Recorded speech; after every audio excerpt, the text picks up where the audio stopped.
Dunia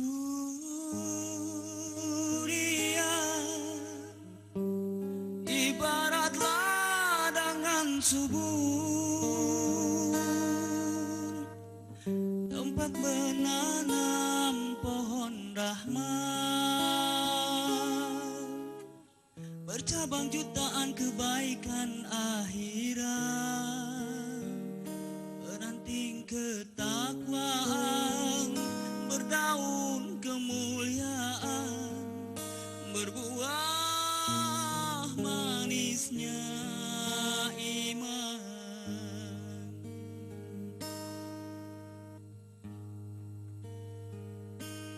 Rabbana atina fid dunya hasanah wa fil akhirati hasanah wa qina adzabannar.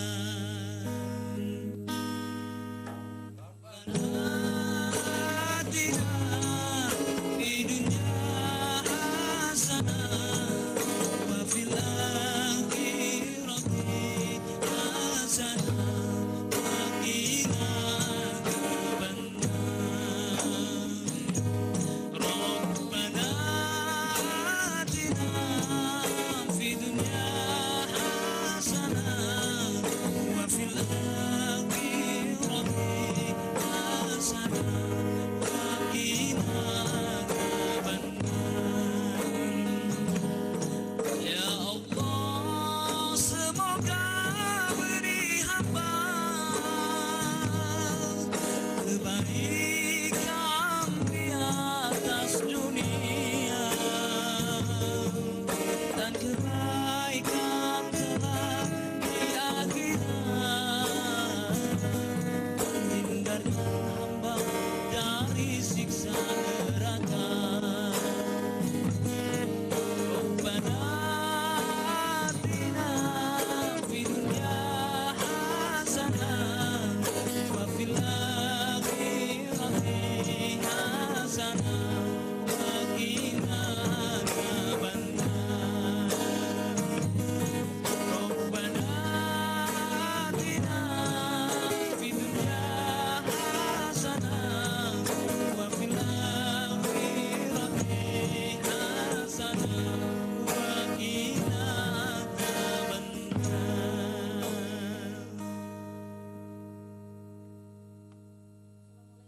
Pemirsa Jogja TV, apa kabar? Salam Indonesia. Saya Vidawati sedang bertemu dengan Anda dalam acara Oase. Di studio sudah hadir banyak sekali tamu-tamu spesial yang khusus akan berbicara tentang rahasia azab. Pemirsa dan juga audien yang ada di studio, apa kabar? Iya, ini dari keluarga mahasiswa Aceh dan dari Majelis Samudra Istighfar. Selamat datang di Jogja TV. Senang sekali kami bisa menyambut Anda dengan lagu Sabu Jagat yang tadi dibawakan oleh Denny. Pemirsa, selama 60 menit ke depan kita akan berbicara tentang rahasia azab. Dan di studio juga sudah hadir tamu spesial kita. Yang pertama adalah Bapak Wakil Bupati Simelu Nangro Aceh Darussalam, Bapak Dr. Andes Muhammad Yunan. Ya, Assalamualaikum Pak Yunan. Iya. Selamat datang di Yogyakarta. Ya. Kemudian pembicara tetap kita Gus Muhammad Basis. Apa kabar Gus? Sangat baik Mbak Evi. Iya. Ya. Semoga senantiasa diridhoi ya kita. Oh, harus wajib itu. Iya. Ya. Kita berbicara tentang rahasia azab Gus. Kalau ini bulan Desember ya, kebetulan ada peristiwa besar pada tahun 2004 kalau tidak salah. Ya di Nangro Aceh Darussalam. Sebenarnya ada rahasia apa sih di balik azab itu? Pak Yunan terlebih dahulu. Ya, monggo. Monggo. Terima kasih Bu. Bahwa pada tahun 2004 tersebut Allah dengan kekuasaannya dengan pusat gempa di dekat Pulau Simelu kurang lebih 42 mil laut dari pantai pulau tersebut. Ya, disitulah pusat gempa dan tsunami yang memporak-porandakan Aceh dan hampir sebahagian negara-negara di dunia. Iya. Nah, ini semuanya adalah gerak Allah. Kita tidak tahu rahasianya bagaimana, tapi yang jelas dengan gempa dan tsunami tersebut ya menjadi suatu kenangan bagi setiap umat yang ada hidup di muka bumi ini, bahwa gempa dan tsunami itu tiba-tiba dan akan datang tidak tentu waktu menurut ketentuan Allah. Iya. Iya. Simele adalah sebuah pulau ya? Iya, benar. Di Nangro Sebuah Aceh pulau. Darussalam. Sebuah pulau di sebelah barat Indonesia. Di sebelah barat Iya, Indonesia. itulah satu-satunya pulau Indonesia yang paling depan di Paling sebelah dekat. barat. Iya, Iya. meskipun dekat dengan dengan radius gempa, pusat gempa, tetapi sedikit sekali korban yang ada di Simelu. Iya, alhamdulillah boleh dikatakan korban manusia itu tidak berarti karena hanya 5 orang. 5 orang. Iya, sementara kita lihat sampai di Thailand di sana itu ribuan orang bisa meninggal. Iya. Dari ini memang rahasia Allah untuk pulau itu, letaknya kita tidak bisa pastikan. Tapi tentu di sebalik pengetahuan manusia, Allah lah yang mengetahui bahwa pulau itu perlu diselamatkan oleh Allah, kan gitu. Iya. Terima kasih Pak Yunan.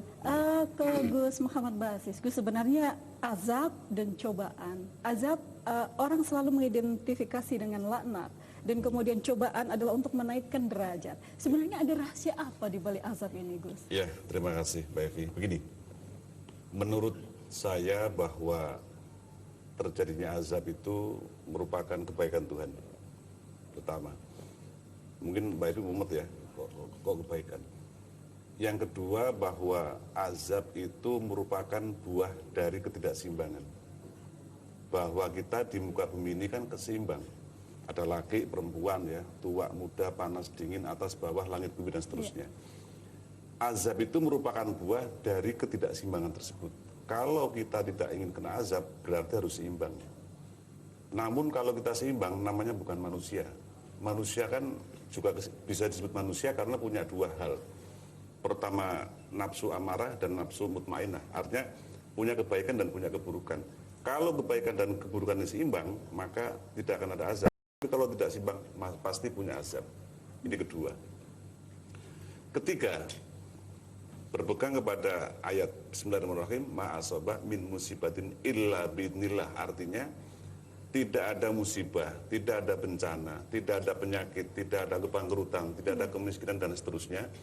Semuanya terjadi merupakan izin dari Tuhan, izin dari Allah. Jadi semuanya ada dalam tatapan Tuhan, ada dalam kerangka Tuhan. Jadi manusia ini agar seimbang, agar tidak kena azab, maka harus berdoa. Ad-du'a mukhul ibadah. Doa ada punduknya ibadah. Nah, la yarudul qadha illa doa. Tidak ada apapun bisa mencegah qadha, tidak ada apapun yang bisa mencegah bencana, mencegah musibah kecuali doa. Nah, sekarang ini baik dan para pemirsa serta para jemaah, kenapa kita punya azab? Kenapa kita diberi azab? Karena manusia itu kufur. Satu, ya. Kufuran ini oleh Tuhan yang dilihat. Nah, dilihat ini oleh Tuhan akhirnya diturunkan beberapa hal. Pertama, azab itu bisa merupakan peringatan, bisa merupakan sehat, bisa merupakan ujian, bisa merupakan kasih sayang Tuhan. Dan yang terakhir, memang dan marah kepada manusia. Begitu. Baik, Iya. sementara. Lalu bagaimana kita menyikapi dan kita sudah menerima azab itu tadi, Gus? Mau saya dulu. Pak Azab dulu. Gus mau dulu baru Ya, kemudian ke menyikapinya Muhammad. kita jangan jadi orang yang terus ceng-cengpo alias cerepet. Jadi Iya. jalan keluar adalah kita harus selalu eling dan podo. Yang selalu saya katakan bahwa sak betul jonang luput ke wong kang eling lan podo. Tahu paling. Ya. Seberuntung-beruntungnya orang yang salah adalah orang yang ingat waspada. Iya. Kita orang salah. Saya, Pak Bupati dari Pesmelu Nangro Aceh, tempatnya salah. Semua tempat salah. Para jamaah juga para pemirsa tempatnya salah. Namun Iya. Tuhan memberikan doa. Doa itu dibaca agar kita menghapus kesalahan dengan istighfar. Makanya saya bikin majelis Lalu sambutan istighfar. ampun, ya. Istighfar kayak step. Kalau sampai kena bencana, berarti stepnya kurang. Nah, bukan berarti Pak Yunan terus kufur, terus saya kufur karena di Jogja kena gempa, bukan. Artinya kalau sebuah desa ada beberapa orang yang ceng-cerepet tersebut, yang katrok simelekete, maka akan kena gempa. Nah, orang-orang yang mukmin kayak kita ini juga kena, Mbak Evi. Itu masalahnya. Makanya tugas kita adalah berdakwah.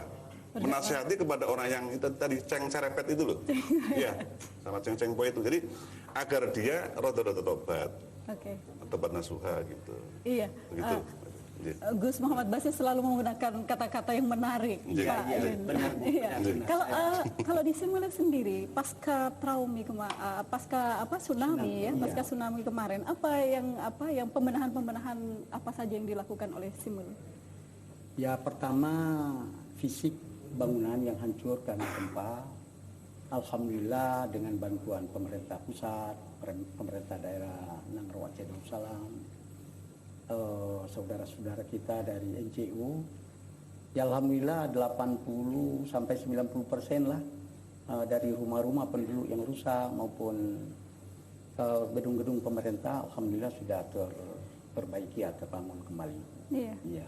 Sekarang sudah Ya hampir boleh dikatakan hampir normal, namun ya masih terus kita gali di mana sumber-sumber dana bantuan dari pusat untuk menyempurnakan dari pasca gempa tersebut. Iya. Pak Yunan, apa yang menarik dari Simelu? Karena barangkali banyak pemirsa di Aceh, di Yogyakarta yang masih perlu tahu Simelu di Nangro Aceh Darussalam. Iya baik Bu. Saya menarik sekali. Iya.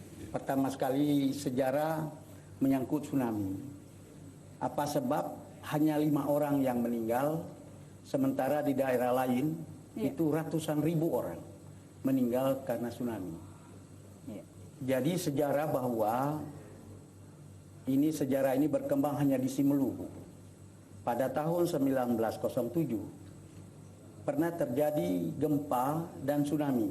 Tsunami dalam bahasa di Aceh di Simelu itu semong. Semong ya. Jadi di Indonesia yang menciptakan nama tsunami itu adalah Simelu, Bu. Semong namanya. Iya. Jadi kalau dapat untuk Indonesia tidak lagi kita populerkan namanya tsunami untuk air bah itu akibat gempa, tapi kalau bisa semong. Semong ya. Nah, jadi semong ini oleh orang-orang tua kita dulu diingatkan melalui pantun-pantun. Iya. Yang yang digubah di dalam nandong namanya di sana. Iya. Itu nandong itu begini, ada pertemuan-pertemuan, ada keramaian, ada perkawinan. Iya. Yaitu disenandungkan itu, Bu, nandong-nandong itu. Iya. Yang lagu nandong itu termasuklah mengingatkan apabila ada gempa keras begitu, Bu, ya. Iya. Lalu itu segera naik ke puncak gunung. Ya, atau tempat yang tertinggi di daerah itu. Tinggalkan semua harta, rumah, yang penting selamatkan diri. Tadi kita akan lanjutkan lagi Pak Yunan. Pemirsa, silakan Anda menelepon ke 451666 dan 451777 jika Anda ingin bertanya segala sesuatu di Oase. Saya Fidawati menunggu Anda setelah iklan yang satu ini.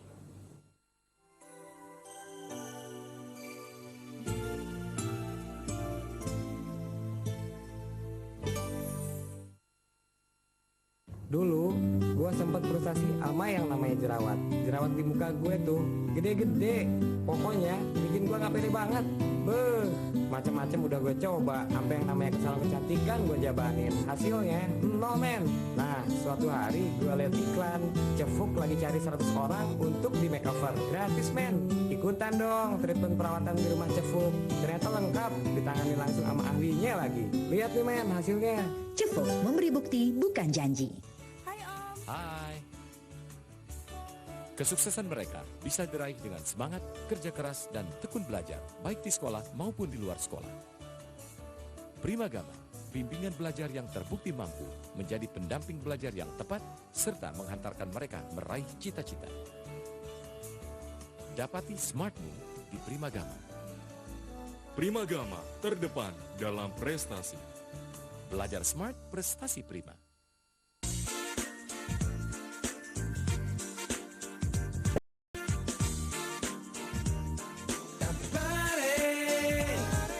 Mengerti Jogja, mengerti semua. Ingin berikan di Jogja TV?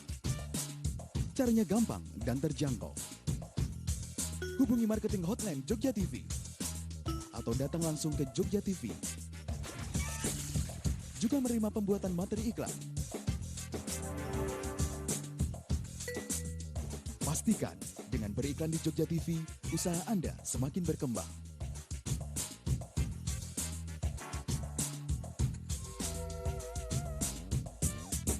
Pada suatu hari, dengan tertatih-tatih dan disertai dengan perasaan takut, mereka harus bekerja membantu ayahnya di ladang dan menjaring ikan.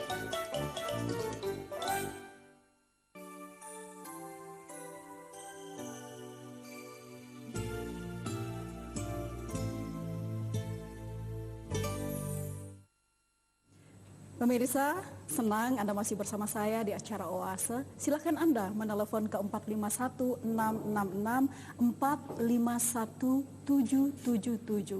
Kita berdiskusi tentang rahasia azab. Jika Anda bertanya, ada hadiah khusus yang dipersembahkan oleh Oase ya, dari The Small Way from Simelu, iya.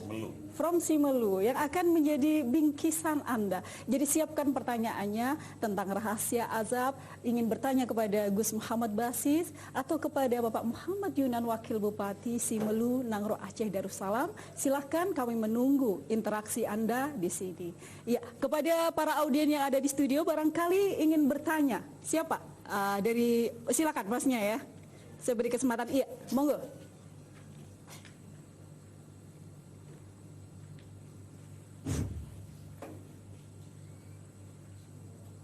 Assalamualaikum warahmatullahi wabarakatuh. Waalaikumsalam warahmatullahi wabarakatuh. Terima kasih atas waktunya kepada Mbak punya acara ya. Jadi sama-sama seperti kita ketahui 4 tahun yang lalu pada tahun 2004, tepatnya pada tanggal 26 Desember terjadi goncangan yang sangat dahsyat dan menewaskan ribuan orang, Pak ya.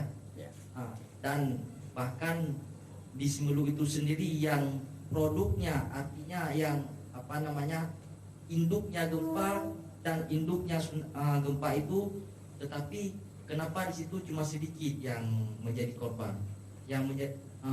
MZ ada 2 pertanyaan, yang pertama kepada Pak Gus dan kedua kepada Pak Wakil. Ya, baik. Yang pertama kepada Pak Gus, apakah tsunami itu azab daripada Allah Subhanahu wa taala yang diberikan kepada orang Aceh seperti gempa yang terjadi di Jogja kemarin? Dan kalau memang tsunami itu menjadi azab bagi orang Aceh, dan bagaimana dan apa yang bisa menyelamatkan Simelu itu sendiri dari azab tersebut? Mungkin hanya itu pertanyaan dari saya. Saya akhiri, assalamualaikum warahmatullahi wabarakatuh. Waalaikumsalam warahmatullahi wabarakatuh. Iya, terima kasih. Monggo silakan kepada Gus Muhammad Basis untuk memberikan jawabannya. Begini, Mas yang kadang rambutnya berdiri. Apakah tsunami itu merupakan azab? Begini, saya jadi ingat surat Al-A'raf ayat 130. Saya terpasang dalil ya, Mas ya. Bismillahirrahmanirrahim. Walaqad ahadna ala fir'aun bisrina wa naqsim minats tsamarat la'allahum yadzakkarun. Nah, artinya begini. Dan sungguh Allah telah menghukum Fir'aun dengan kemarau yang panjang dan tidak tumbuhnya buah-buahan selama bertahun-tahun. Itu Allah menghukum si Fir'aun itu agar dia dapat mengambil pelajaran. Nah, ini loh, jelas. Jadi kemarau panjang, terus buah-buahan tidak tumbuh, terus gempa bumi, longsor, puting beliung, kapal jatuh, pesawat jatuh, kapal tenggelam, itu bukan fenomena alam biasa. Itu sudah diatur Allah. Jadi saya tidak percaya kepada siapapun, entah dia profesor, doktor, apalah semeleketis segala macam yang sangat tinggi ilmunya, terus mengatakan bahwa gempa itu merupakan fenomena alam, itu keliru. Semua ada dalam tatapan Allah. Contohnya tadi, Bismillahirrahmanirrahim, walaqad ahadna ala fir'aun bisilina wa naqsim minats tsamarat la'allahum yadzakkarun. Artinya Tuhan tidak menumbuhkan tumbuh-tumbuhan, buah-buahan. Tuhan membuat kemarau yang panjang memang dari Tuhan. Bukan memang alam begitu, bukan. Gempa bumi demikian. Dalam kisah Nabi Lut jelas bahwa dua malaikat datang ke Nabi Lut ngomong bahwa ini besok sebelum subuh ini daerahmu akan saya jungkir balikan loh Lut, ya. Piye kowe mlayu ora gitu. Bagaimana kamu mau pindah enggak gitu. Nabi Lut dan pasukannya pindah. Setelah beliau pindah, terus dua malaikat ada yang mengatakan Jibril dan Mikail dibalik seret gitu. Jadi kalau masnya itu megang bakso, terus mangkoknya dibalik seperti itu. Kalau bagi orang yang rasional, yang marsis yang mengandalkan otaknya di kepala yang lebih kecil dari apem pasar itu, mengatakan bahwa gempa ya karena lapisan bumi yang bergeser. Itu jelas jangan cerepet ya, sombong. Walatam sifil arti marah. Jadi jangan sekali begitu bahwa mengapa rambut tumbuh di kepala, kenapa kuping di samping, kenapa hidung menghadap ke bawah, itu kayak kehendak Tuhan. Masa hidung menghadap ke atas, kalau hujan kan banjiran. Atau telinga di atas menghadap ke atas, kalau hujan bocor. Jadi sudah ditentukan demikian ya Mas ya. Kenapa di Simelu itu kok yang meninggal sedikit ya? Masyarakat Simelu, Kabupaten Simelu harus bersyukur karena wakil bupatinya ini ulama ya, Ustadz Yunan ya, canggih, jadi rajin berdoa, rajin zikir ya. Saya jadi ingat bahwa Nabi Lut itu kan berdoa ketika mau ada gempa. Doanya dalam surat As-Surah ayat 136 itu. Bismillahirrahmanirrahim, Robbi najini wa ahli mimma ya'malun. Jadi ya Nabi Lut berdoa, ya Allah, ya Tuhanku, selamatkan saya dan keluargaku serta umatku dari seluruh perbuatan mereka yang membuat gempa tersebut.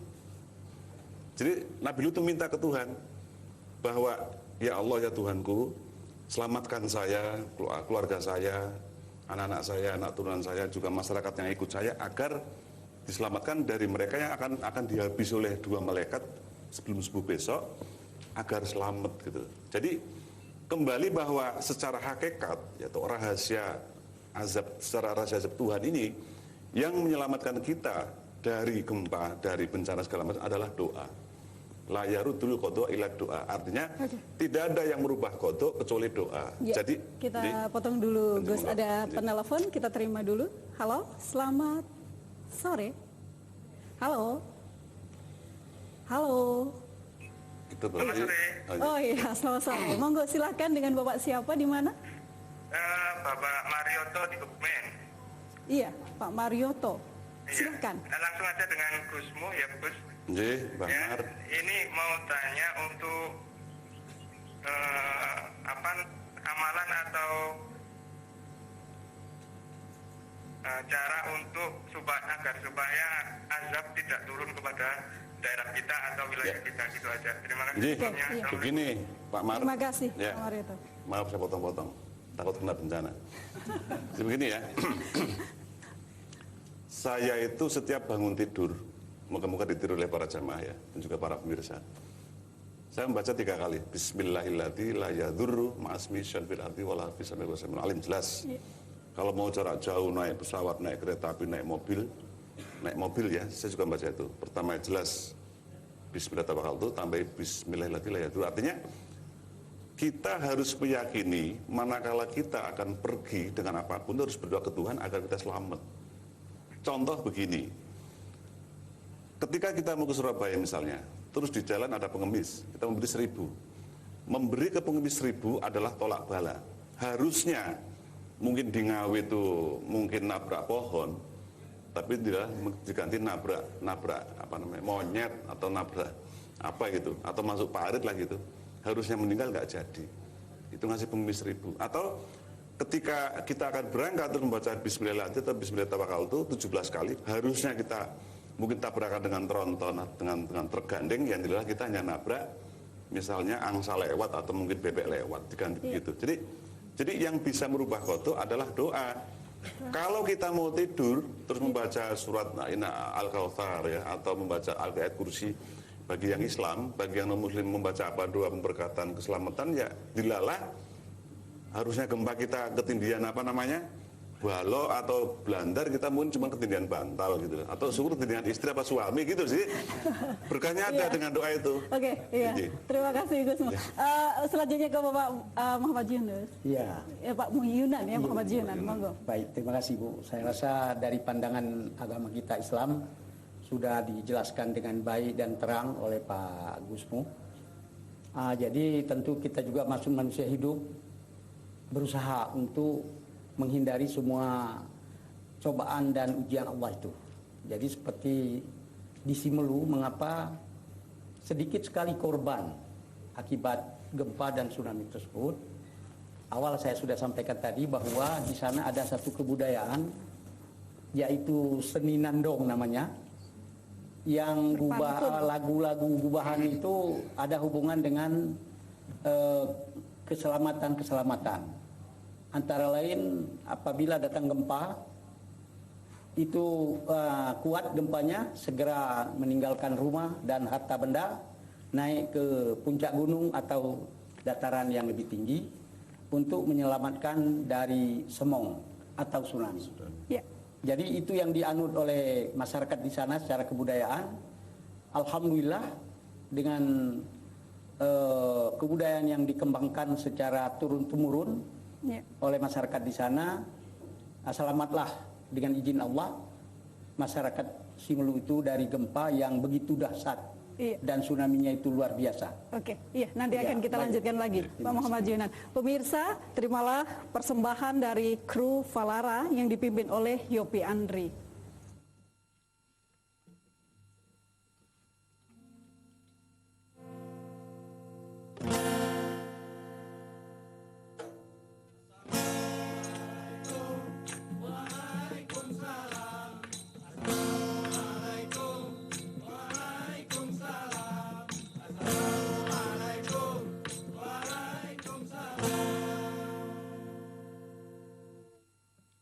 Assalamualaikum,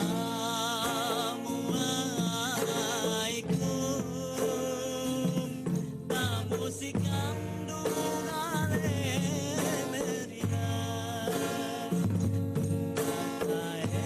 Bapak Ibu pada undangan, Mama Ria memang diangan.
Pakai ini aja Mbak, dijamin wajah Mbak bisa mulus dalam 2 minggu. Enggak Mbak, pakai ini aja, wajah bersih dalam 7 hari. Yang lain pada sibuk ngobrol janji, tapi Cefuk malah kasih bukti. Dicari 100 orang yang bermasalah dengan kulit wajah dengan kriteria bagi Anda yang sudah melakukan bermacam-macam perawatan tapi belum berhasil. Cefuk akan memberikan perawatan gratis sampai tuntas. Kirim data diri, foto wajah terbaru dan sertakan kemasan Cefuk. 5 orang yang beruntung akan berkesempatan menjadi model iklan Cefuk. Cefuk memberi bukti bukan janji. Kebudayaan Jawi, radio budaya suara Jogja.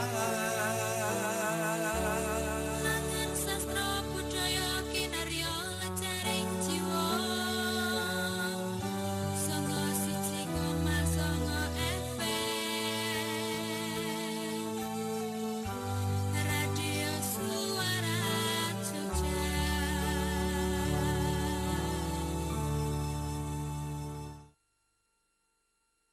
Ingin berikan di Jogja TV? Caranya gampang dan terjangkau. Hubungi marketing hotline Jogja TV atau datang langsung ke Jogja TV. Juga menerima pembuatan materi iklan.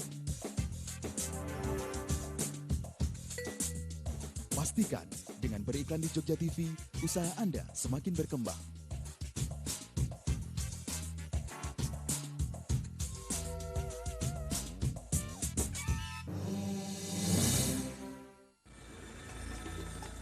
Ini di kawasan wisata Candi Prambanan. Saksikan pesona wisata bagian dari warisan budaya setiap Sabtu pukul 19 waktu Indonesia Di Barat. Pulau Menjangan Besar, Menjangan Kecil, Tanjung Gelam, Cemara Besar, dan satunya adalah zona inti yakni Takamal.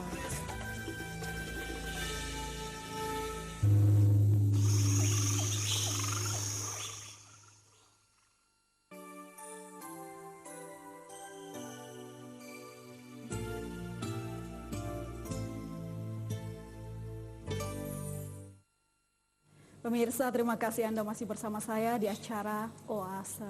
Silakan menelepon ke 451666 dan 451777 pemirsa jika Anda punya pikiran ingin bertanya tentang rahasia azab. Tadi kita sudah mendengarkan Denny Aden dengan begitu manis berkolaborasi dengan kru Falara yang semuanya anggotanya dari Aceh ya. Iya. Ini pimpinannya siapa nih? Mas Yofi? Iya, Mas Yofi bisa berdekatan dengan mic dan kita ngobrol sebentar ya? Iya. Biasanya ini ada pertemuan rutin nggak Mas ini kru Falara ini Mas? Kita selalu berkumpul, Iya. selalu bersilaturahmi Iya. dengan teman-teman.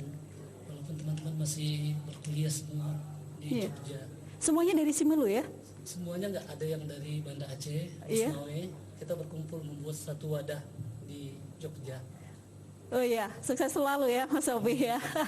Iya, ini Pak Yunan, menarik sekali bahwa tradisi berkebudayaan di masyarakat Aceh begitu luar biasa ya, seperti tadi, kemudian berpantun. Barangkali ada hal yang menarik lagi yang bisa sedikit dipaparkan kepada audiens di Yogyakarta. Iya baik Bu. Artinya selain daripada ya acara-acara misalnya perpantun ini juga Simelu, itu ada juga acara yang namanya itu nanga-nanga Bu ya. Itu biasanya nanga-nanga itu ibu-ibu yang nyanyikan itu Bu. Iya gitu ya, nanga-nanga namanya. Mungkin nanti IOP akan Masawak akan datang bisa ditampilkan itu untuk masyarakat Jogja. Iya. Sehingga tahu bagaimana kebudayaan Simelu dalam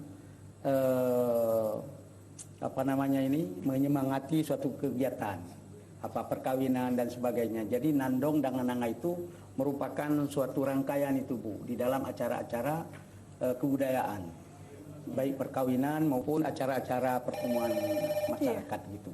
Iya, ternyata ini ada penelpon, kita terima terlebih dahulu. Pak Yunan, halo. Ya baik. Halo, selamat sore. Selamat sore. Iya. Bisa bicara dengan Pak Kusmo? Iya. Dari Pak Widodo dari Gambiran.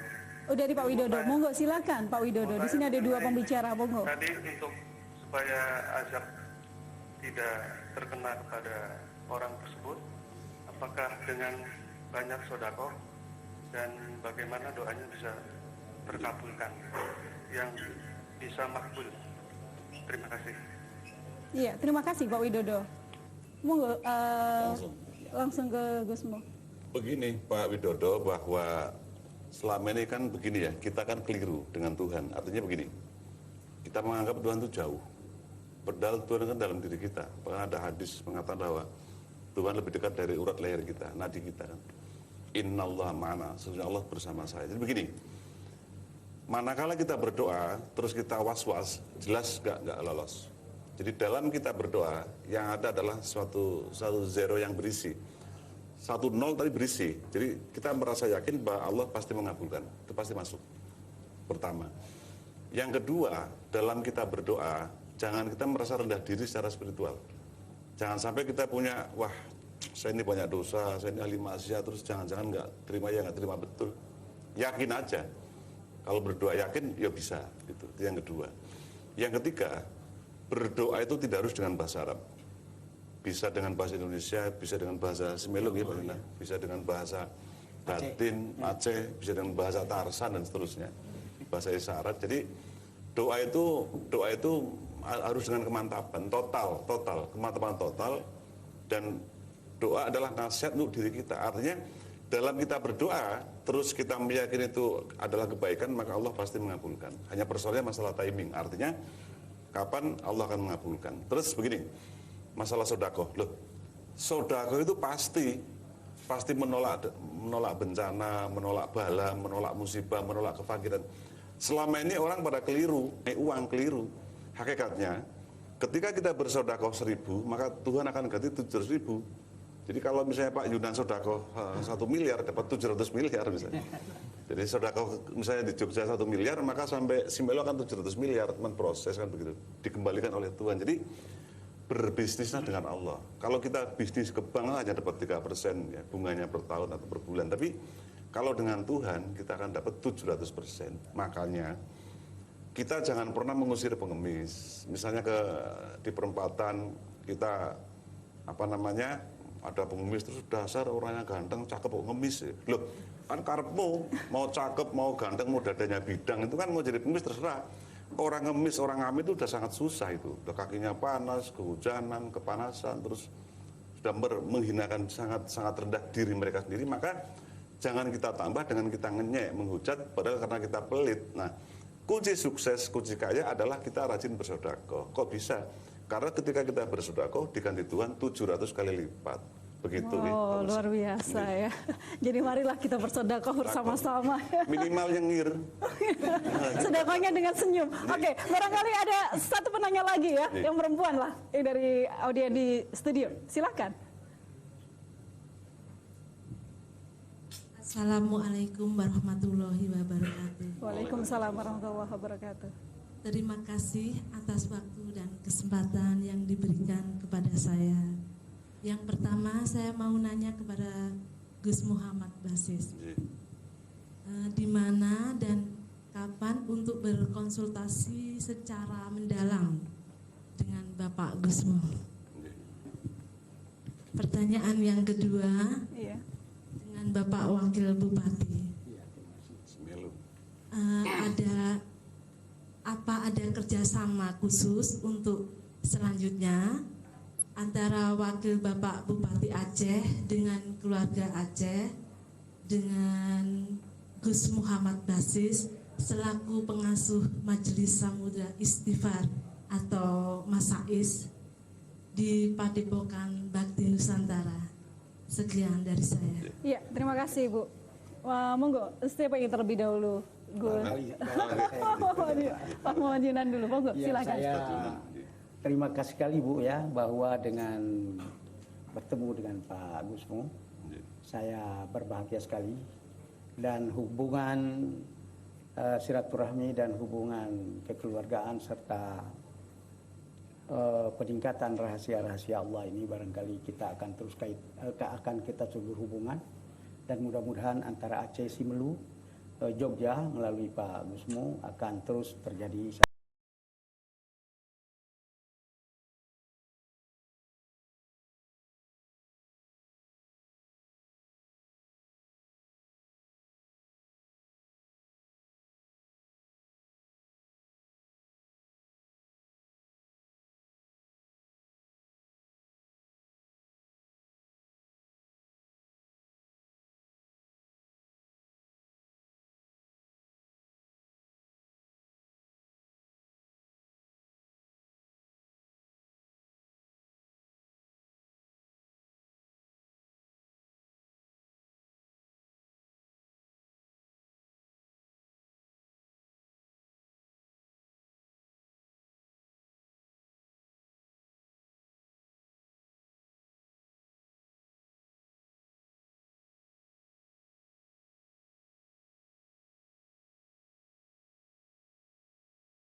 hubungan yang indah sehingga ilmu yang berkembang di Jogja melalui Pak Gusmu dan ya kembang ilmu yang lain akan bisa diserap oleh masyarakat Simelu Aceh.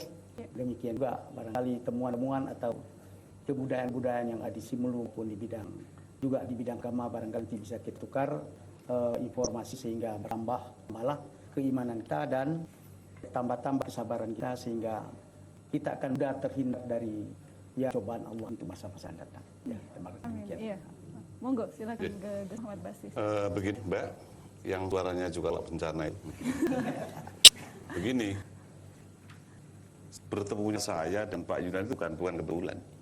Orang yang selalu mengatakan bahwa wah saya kebetulan tadi lagi jalan kaki ya bukan kebetulan. Orang yang selalu mengatakan bahwa wah saya kebetulan tadi lagi jalan kaki ada yang nolong ngasih kebetulan, itu serang kufur itu. Loh kan jelas bahwa Tuhan firman yang artinya daun kering jatuh dari pohon itu ada dalam kalkulasi Allah, ada dalam firman Allah.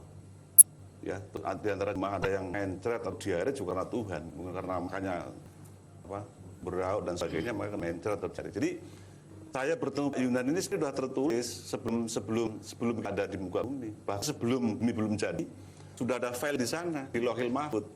Saya bertemu Pak Yunan, saya dengan Pak Dinda di Bandung, saya bertemu istri saya dari Madura, Pak Dinda di Bandung, bertemu istrinya orang Jogja dan seterusnya.